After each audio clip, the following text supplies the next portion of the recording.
In a small monastery hidden among the mountains, there lived a young monk named Daichi.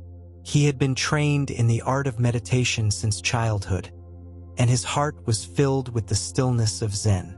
However, despite his apparent serenity, Daichi carried a deep scar in his soul, a pain from the past that never fully faded.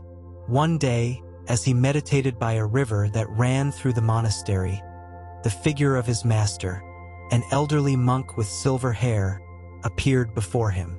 "Daichi," the master said, his voice soft but firm, "I've noticed that you carry a burden within you, a weight that keeps you from singing with the fullness of your being." Daichi looked up, his eyes reflecting a mix of sadness and despair. "Master, my soul has been broken by life.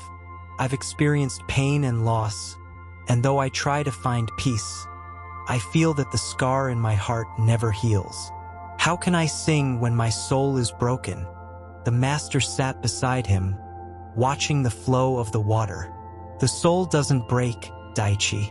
What appears broken is only a part of the whole. When something fractures, what truly happens is that the vibration of its being deepens." Daichi frowned, not fully understanding. "What do you mean, master?" The master smiled slightly and raised his hand to point at the river. "Look at the water. When it strikes the stones, it may churn, but it continues to flow. It does not stop. With every impact, it sings more deeply.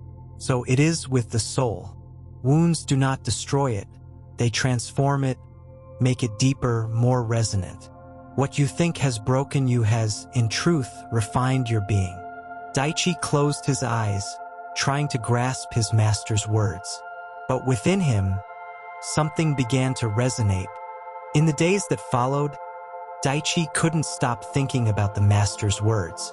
The idea that his soul wasn't broken, but simply deeper, began to occupy his mind. Each time he meditated, he felt a subtle vibration within him, as if something inside was awakening. One afternoon, while walking through the monastery gardens, he approached an old cherry tree. Its branches, though weathered by time, still offered delicate blossoms. Daichi gently touched its bark, reflecting on the master's words.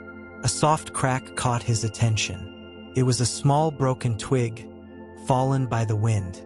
Daichi picked it up, watching it snap in his hands, and suddenly, he understood.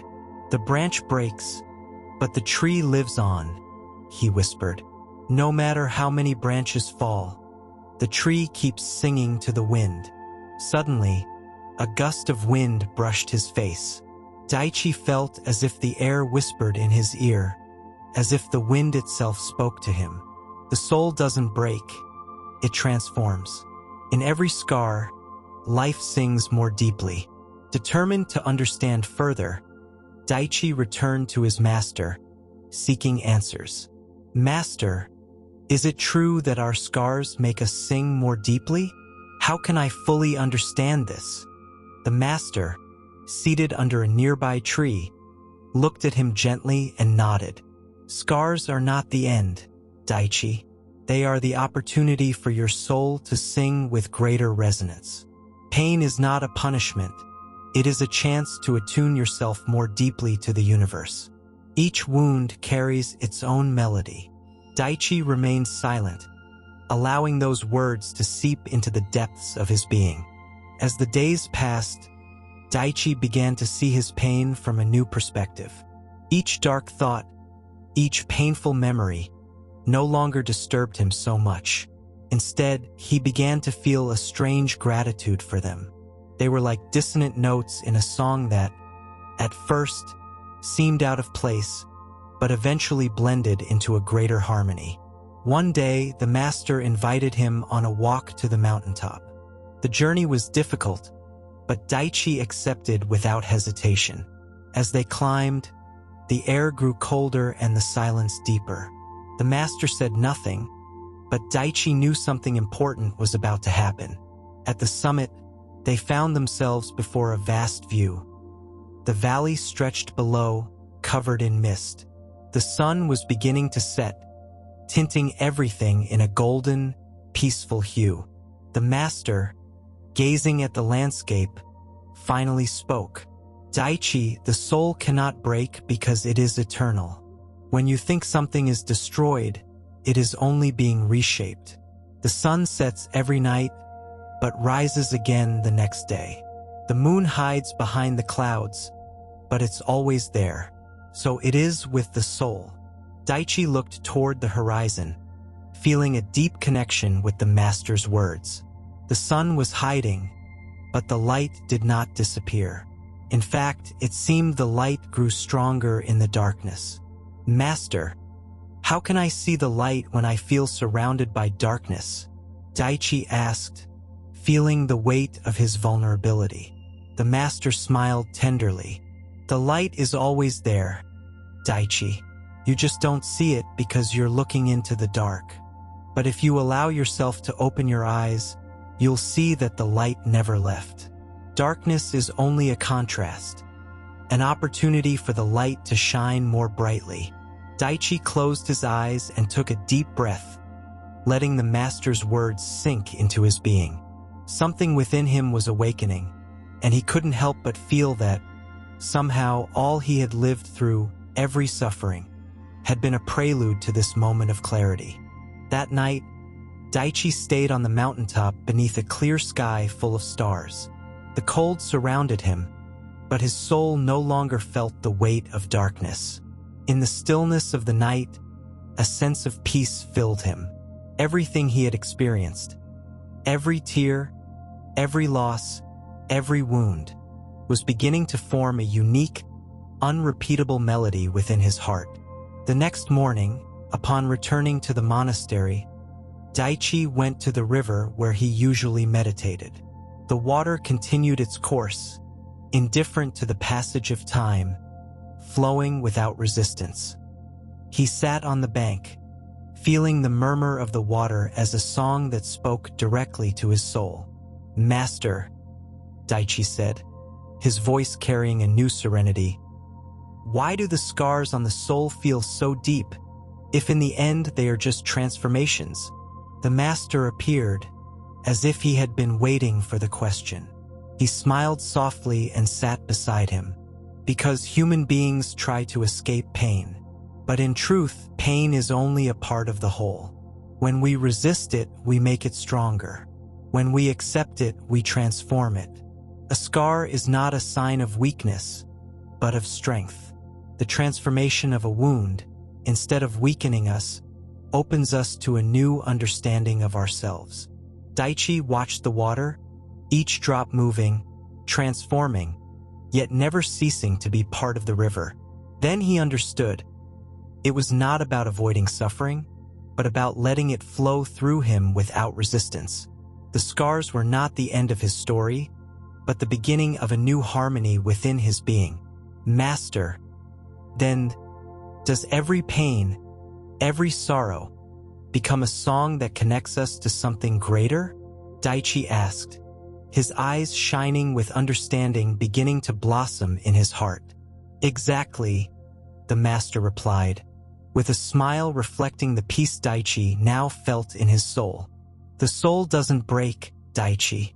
It sings deeper, and in its song, it connects to the eternal truth of life. In the days that followed, Daichi dedicated himself to meditation and walking the monastery paths, but this time with a different feeling. He no longer saw his painful moments as things to avoid, but as opportunities to deepen his connection with the universe. Each step he took seemed to resonate with a new vibration, as if his soul, like the river, was flowing towards something even deeper. One day, during a meditation in the garden, he heard a bird sing. It was a simple sound, yet so full of life that Daichi felt a profound connection with it.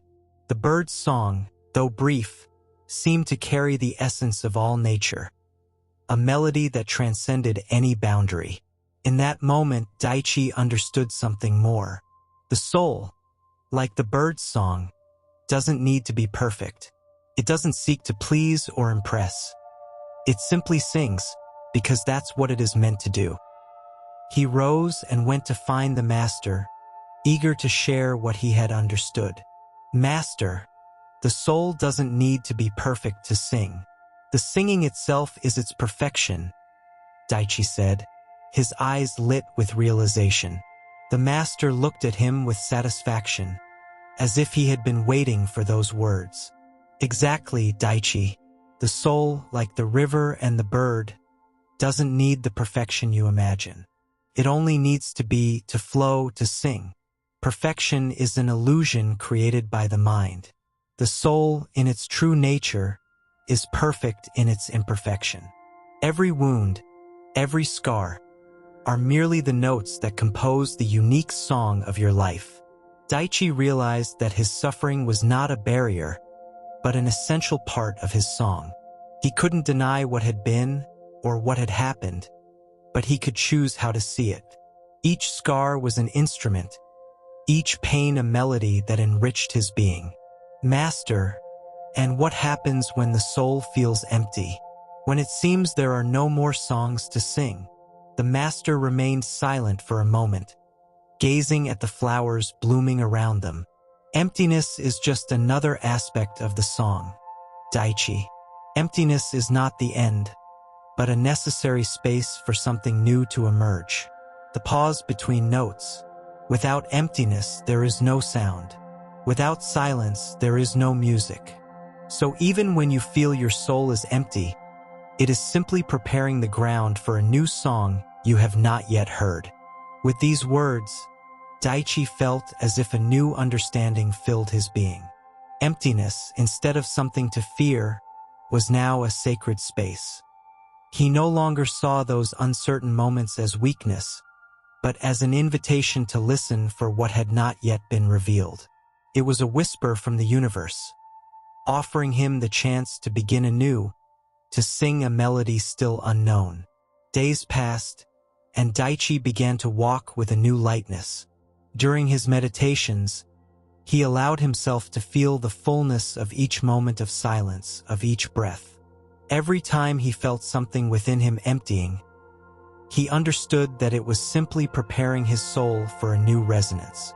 One afternoon, while walking through the nearby forest, he found a large rock, smooth and soft to the touch. He sat before it and, for a moment, thought about everything he had learned.